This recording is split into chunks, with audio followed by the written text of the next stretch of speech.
ছেলের হাত ধরে আজকে আমি আমার সেই ছোট্টবেলাটায় ফিরে গেছি। আজকে মাটি নিয়ে কি সব কাজকর্ম করেছে জানো? ওদের স্কুলে গরমের ছুটি পড়েছে, আর তাই তো ওকে যে নতুন ক্লাসটায় জয়েন করিয়েছি, ড্রয়িং ক্লাসে, সেখানে আবার বিশেষ করে একটা ওই গরমের ছুটি উপলক্ষেই পটারি ওয়ার্কশপ হয়েছে।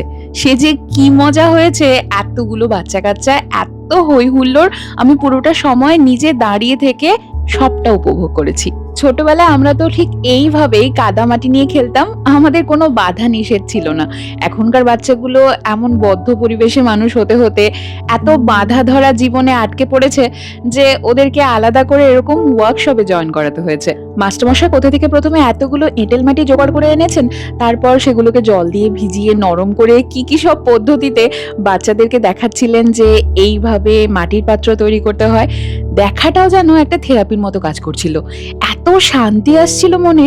আমরা যে কজন মা বাবারা দূর থেকেই পুরো ব্যাপারটা লক্ষ্য করছিলাম, বুঝতে পারলাম যে এই আনন্দটা শুধুমাত্র বাচ্চাদের মধ্যেই আর সীমাবদ্ধ নেই, ছোঁয়াচে একটা রোগের মতো আনন্দ আমাদের মধ্যেও ছড়িয়ে পড়ছে।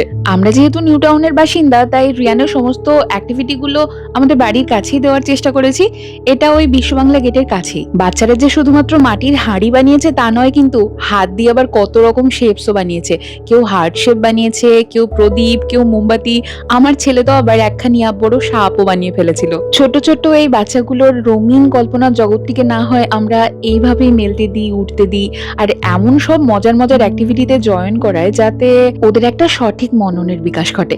আর জানো তো, ওদেরকে আবার সবশেষে দুটো করে উপহারও দিয়েছিল, একটা জুস আর একটা চকলেট। এসব পেলে বাচ্চাদের আর কি চাই।